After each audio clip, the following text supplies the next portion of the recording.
तो आज हम लोग बिहार दरोगा 1275 का जो मेंस हुआ था 25 फरवरी 2024 को, उसका क्वेश्चन पेपर डिस्कस करेंगे और अहम टॉपिक्स पर बात करेंगे। जो आगामी दरोगा वैकेंसी है 2000 के करीब जो आने वाली है, अक्टूबर के आखिरी वीक में प्रस्तावित है कि उसका नोटिफिकेशन आपको जल्द ही देखने को मिल जाएगा। तो उसके लिए हम लोग प्रीवियस ईयर क्वेश्चन के एनालिसिस करेंगे और जानेंगे कि क्या क्या इंपॉर्टेंट टॉपिक्स हैं, क्योंकि ऐसा देखा गया है अमूमन कि ऑलमोस्ट सेम ही टॉपिक से सवाल उठाए जाते हैं जो बिहार दरोगा के परीक्षा में पूछे जाते हैं। तो चलिए शुरू करते हैं। तो पहला क्वेश्चन आपसे पूछ रहे हैं, अमनगढ़ बाघ रिजर्व किस राज्य में स्थित है?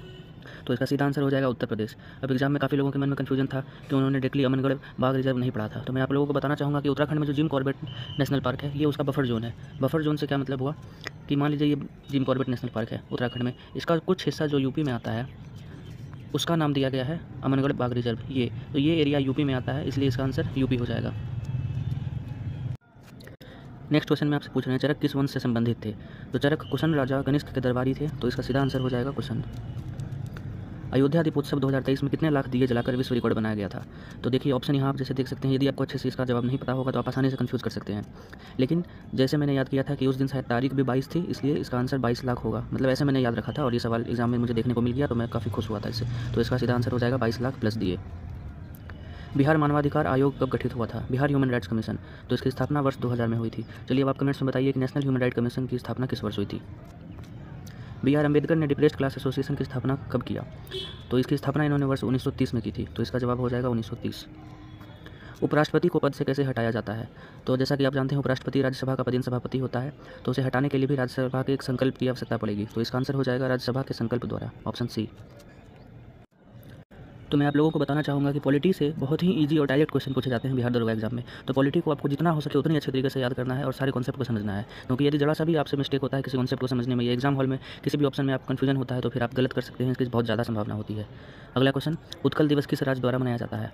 तो अगर आप तुक्का भी मार सकते थे तो उत्कल से आप उड़ीसा निकाल सकते थे इस वर्ड से। हालांकि इसका सीधा आंसर उत्कल दिवस का उड़ीसा ही होगा। ये 1 अप्रैल को उसकी स्थापना दिवस के तौर पर उत्कल दिवस मनाया जाता है। आर्द्रभूमि दिवस कब मनाया जाता है?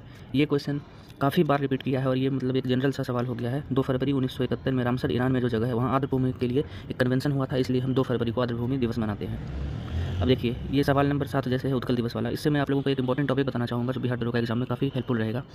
वो ये है कि आपको जिस भी मंथ में आपका एग्जाम हो रहा है उससे आपको +3 -3 मतलब उस मंथ से आगे के 3 महीने और पीछे के 3 महीनों के जितने भी इंपॉर्टेंट डेट्स हैं उनको आपको अच्छे से याद कर लेना है, क्योंकि बहुत ज़्यादा चांस है कि ये आगे और पीछे 3 महीने के ही इंपॉर्टेंट डेट्स पूछे जाते हैं एग्जाम में। आप किसी भी बिहार दरोगा के किसी भी डिपार्टमेंट के एग्जाम को उठाकर देख लीजिए, आपको यही देखने को मिलेगा। ये ट्रेंड चला आ रहा है कि जिस मंथ के एग्जाम है उसके आगामी 3 महीने और पीछे के 3 महीनों के ही इंपॉर्टेंट डेट पूछे जाते हैं।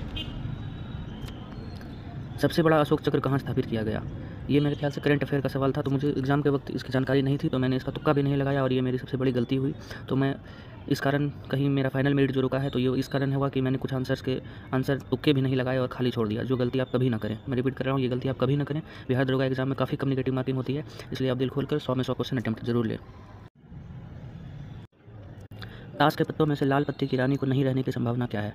तो ये प्रोबेबिलिटी का क्वेश्चन है। इसका फॉर्मूला, इसका कॉन्सेप्ट मुझे एग्जाम के टाइम पे नहीं पता था, तो मैं इस एग्जाम में नहीं बना पाया। हालांकि इसका आंसर 6/13 होगा।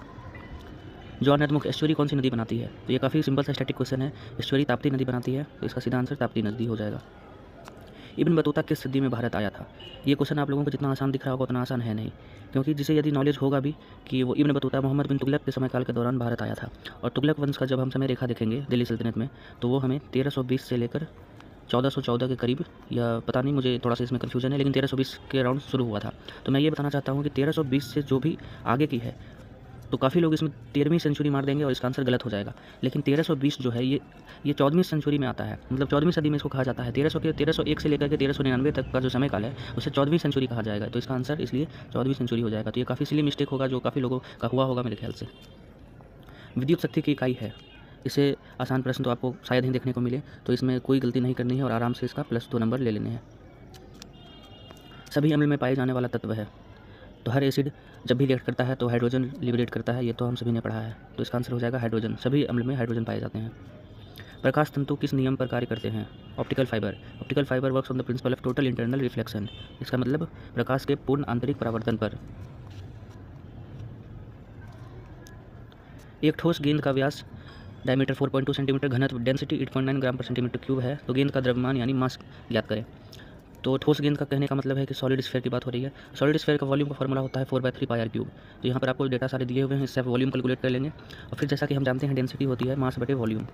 आपके पास डेंसिटी दिया हुआ है, वॉल्यूम आपने निकाल लिया, तो मास यहाँ से हो जाएगा मास बराबर डेंसिटी इंटू वॉल्यूम। तो डेंसिटी आपने निकाल लिया, वॉल्यूम आपने निकाल लिया, दोनों को गुना कर जब देंगे तो इसका आंसर आ जाएगा 345.39 ऑप्शन डी। कौन संयोजी उत्तक नहीं है? कनेक्टिव टिश्यू इनमें से कौन नहीं है?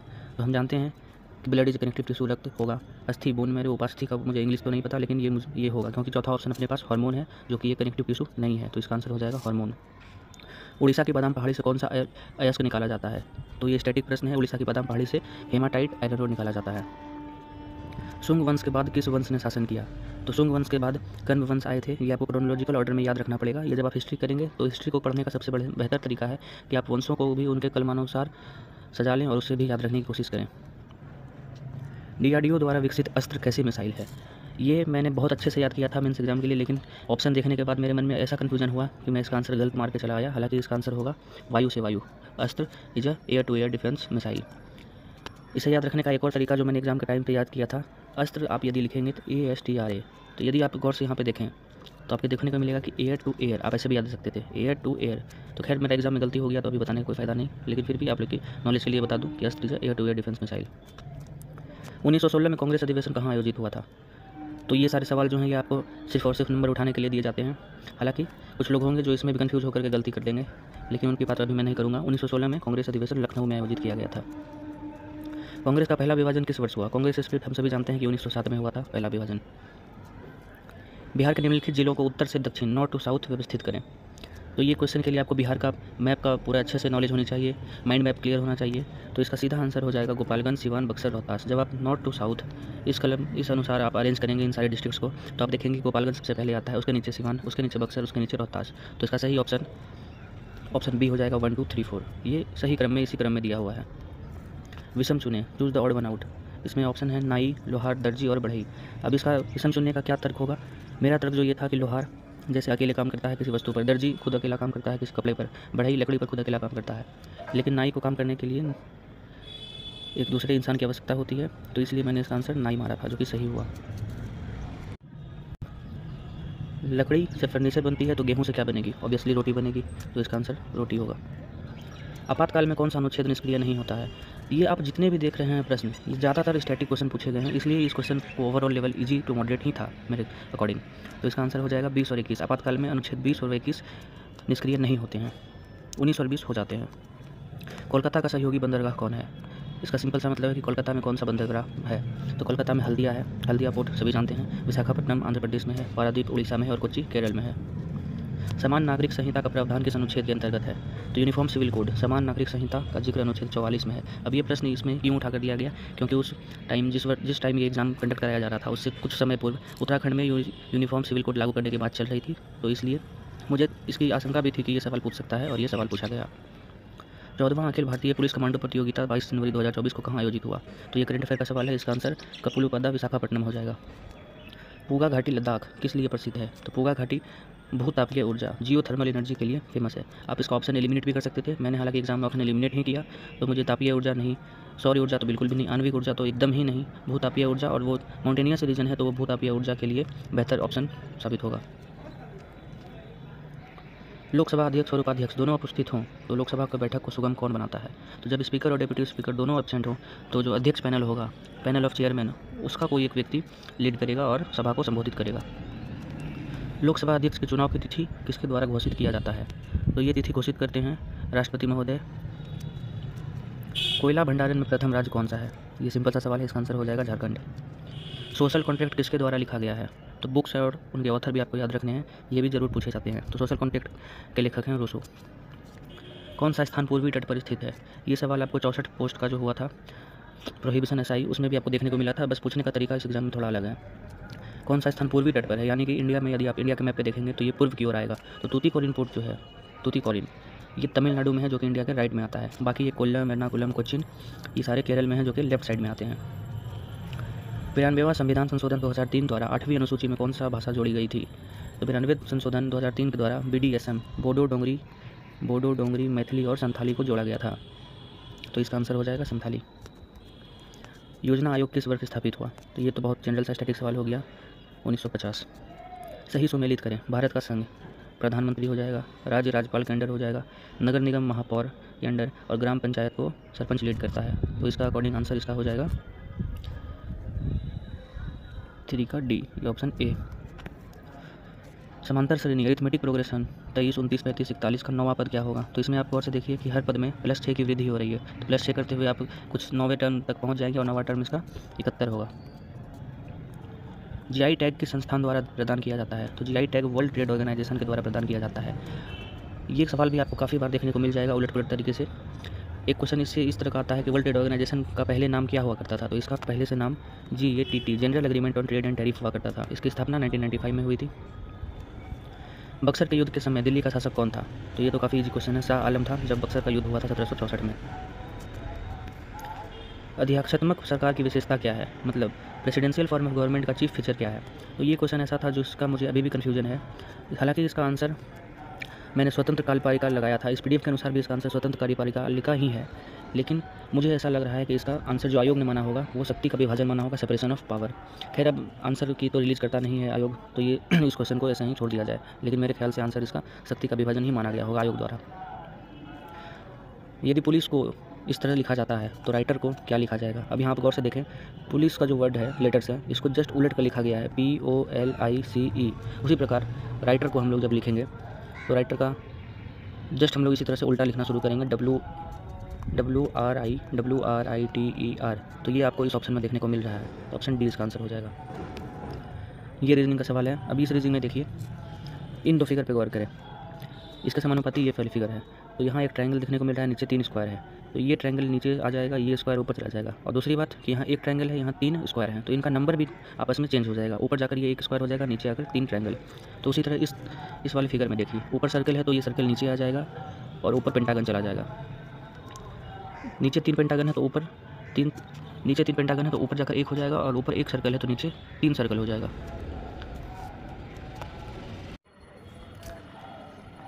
तो इसका आंसर 44 का ए हो जाएगा। ये देखिए, ऊपर 1 पेंटागन, नीचे 3 सर्कल। बोस-आइंस्टाइन कंडेंसेट में होती है। बोस-आइंस्टाइन कंडेंसेट देखिए मैटर का 5वां रूप है। अमूमन तौर पे हम लोग जानते हैं कि इसमें मैटर के 3 प्रकार होते हैं, सॉलिड, लिक्विड और गैस, लेकिन और भी 2 प्रकार होते हैं। चौथा है प्लाज्मा स्टेट और 5वां है बोस-आइंस्टाइन कंडेंसेट। तो इसमें जो होती है, इसमें आणविक ऊर्जा बहुत ही कम, मतलब बहुत ज़्यादा कम होती है। इसे बहुत ज़्यादा, किसी भी वस्तु को यदि बहुत ज़्यादा ठंडा कर देंगे तो वो बोस-आइंस्टाइन कंडेंसेट के रूप में मिल जाएगी। तो इसका आंसर हो जाएगा बोस-आइंस्टाइन कंडेंसेट, बहुत कम गतिज ऊर्जा। अब इसमें विषम चुनने को कह रहा है। इसमें आप साफ देख सकते हैं कि सर्किल की ओर सारे एरो मुड़े हुए हैं, लेकिन हमारे पास ये जो ऑप्शन है, ऑप्शन सी, इसमें सर्किल की ओर ने सर्किल के विपरीत मुड़े हुए हैं एरो के डायरेक्शन। तो इसका आंसर हो जाएगा ऑप्शन सी। मुंगेर जिला से किस जिले की स्थलीय सीमा नहीं लगती है? तो अगेन इसमें आपको बिहार के मैप की नॉलेज होनी चाहिए। तो ये भागलपुर, जमुई, लखीसराय, ये सारे मुंगेर जिला से अपने बाउंड्री शेयर करते हैं। मधेपुरा साउथ बिहार में, ये नॉर्थ बिहार में आता है, और ये अलग है, इसका सीमा इनसे नहीं मिलती है। तो इसका आंसर हो जाएगा मधेपुरा। पूर्वी पश्चिमी गलियारा सिलचर को किससे जोड़ता है? East west corridor. सिलचर वो पोरबंदर गुजरात से जोड़ता है। सिलचर असम में जगह है, north to south, east west corridor यहाँ से पूछा जा रहा है। तो इसका आंसर हो जाएगा पोरबंदर। हाल ही मरणोपरांत भारत रत्न सम्मान किसे दिया गया है? तो ये करंट का प्रश्न था, तो ये कर्पूरी ठाकुर को दिया गया है, जननायक कर्पूरी ठाकुर। ये बिहार के पूर्व मुख्यमंत्री रह चुके हैं। कोयना बांध किस राज्य में स्थित है? तो कोयना बांध महाराष्ट्र में स्थित है, कोयना रिवर पर। अनुच्छेद 21 का संबंध किससे है? अनुच्छेद 21 का संबंध प्राण एवं दाहिक का अधिकार है। वहीं आर्टिकल 21A की बात करें तो ये राइट टू एजुकेशन है, शिक्षा का अधिकार। पहाड़ों पर जल उबलता है। पहाड़ों पर जल समुद्र के तल से कम ताप पर उबलता है। क्यों? क्योंकि पहाड़ों पर प्रेशर कम होती है, और प्रेशर यदि कम होगा तो हमें बहुत कम ऊर्जा खपत करनी पड़ेगी, और तुरंत वो कोई भी सामग्री पक जाएगी, इसलिए पहाड़ों पर प्रेशर कुकर में पकाया जाता है। आधुनिक भारत का प्रथम पुरुष किसे कहा जाता है? सवाल एक ही है, पूछने का तरीका अलग अलग है। तो आधुनिक भारत का प्रथम पुरुष राजा राम मोहन रॉय को कहा जाता है, क्योंकि उन्होंने ही इंडियन रिनेसेंस के फादर ऑफ के रूप में जाना गया है। पूंजीवाद अर्थव्यवस्था, कैपिटलिस्ट इकोनॉमी का मूल सिद्धांत क्या है? तो इसका मूल सिद्धांत है प्रतिस्पर्धा, that is competition. Capitalist economy में बेहद कंपटीशन है, और ये उसका चीफ फीचर है। डीएनए प्रतिबंधन में डीएनए खंडों को जोड़ने हेतु किस एंजाइम का प्रयोग होता है? तो इसका डायरेक्ट आंसर लाइगेज हो जाएगा। ये लूसेंट के जीके जनरल साइंस में से देखने को आराम से मिल जाएगा। तो लूसेंट का साइंस अच्छे से प्रैक्टिस करके जाना है, पूरा अच्छे से पढ़कर जाना है। डिमेट्रियस किसके समकालीन थे? तो ये मुझे एग्जाम के टाइम पे इसका आंसर नहीं पता था, और मैंने इसका तुक्का भी नहीं मारा। हालांकि इसका आंसर सलीसुल का हो जाएगा। राज्यपाल किसके लिए राष्ट्रपति को सिफारिश करता है? तो आइए ऑप्शन देखते हैं। मंत्रिपरिषद को भंग करने हेतु, जी बिल्कुल करता है। उच्च न्यायालय के न्यायाधीशों को हटाने हेतु, नहीं, ये नहीं कर सकता है। इसके पास ये पावर नहीं होती है कि वो किसी भी हाईकोर्ट के न्यायाधीशों को हटाने हेतु सिफारिश करे। आइए और ऑप्शन देखते हैं। विधानसभा भंग करने हेतु, बिल्कुल इसके पास ये क्षमता है कि विधानसभा भंग करने हेतु सिफारिश कर सकता है। और राज्य में संविधान तंत्र ठप होने पर सिफारिश कर सकता है। बिल्कुल सही। तो इसके अनुसार ऑप्शन हो जाएगा आपका 1, 3 एंड 4। दिलवारा का जैन मंदिर किस पर्वत पर स्थित है? तो दिलवारा का जैन मंदिर माउंट अबू पर स्थित है और ये जैन समुदाय के लिए एक तीर्थ स्थान है। मेजर ध्यानचंद खेल रत्न प्राप्त खिलाड़ी चिराग चंद्रशेखर शेट्टी किस खेल से संबंधित हैं? तो ये करंट का प्रश्न है। 2023 का मेजर ध्यानचंद खेल रत्न अवार्ड बैडमिंटन प्लेयर चिराग चंद्रशेखर शेट्टी को प्रदान किया गया था। विवादित कालीबर रैपिड एक्शन फोर्स RAF किस अर्धसैनिक बल का भाग है? तो ये CRPF का भाग है। ये डायरेक्ट आंसर हो जाएगा।